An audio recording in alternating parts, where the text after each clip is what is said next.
First time kong bisitahin ang Melaka, Malaysia na ang daming historical colonial sites na pwede mong bisitahin katulad ng mga tono, ang ganda.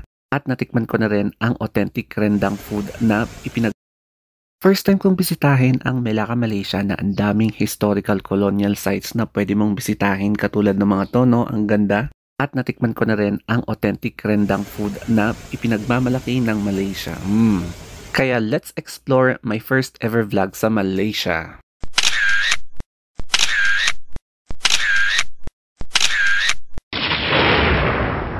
Good morning! At 8 a.m. in the morning, tuluyan na nga kaming lumayas from cruise ship and pumunta na kami dito sa ferry boat papunta sa Melaka, Malaysia kasi hindi kaya ng malaking cruise ship na dumaong doon.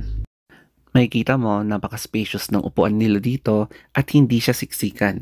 Tapos since nasa window seat ako, naaninag ko na yung skyline ng Melaka, Malaysia katulad nito, no?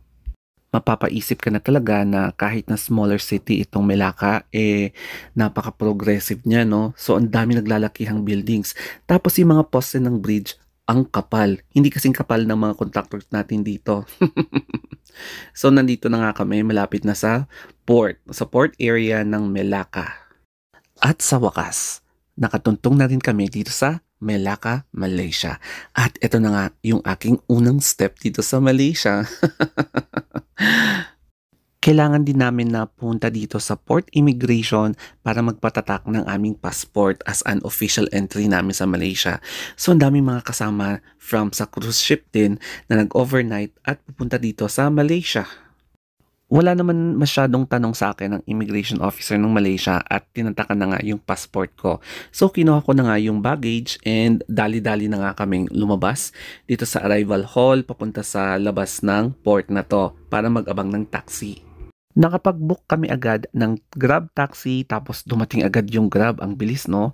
Kasi ang gagawin namin ay pupunta muna sa bus station, papunta sa Kuala Lumpur and then pupunta sa mall para maglibot-libot. Habang nasa daan kami, may dinaanan kaming street na parang vegan style. Parang ganito, yung remnants ng colonial Malaysia. Sa kabilang banda naman, mapapansin mo yung zoning nila. Ang lawak-lawak ng kanilang mga kalsada as in. Hindi masikip tapos kakaunti yung mga sasakyan. Hindi sila siksikan. At nakarating na nga kami dito sa Melaka bus station and marami kang makikita mga tiyangge. Pero since naiihi ako, pumunta muna ako sa CR and napansin ko parang sa atin din pala na may bayad. Kailangan ko magbayad ng 0.50 ringgit. So parang 6 pesos dito sa atin. Pagkatapos umihi at nag-book,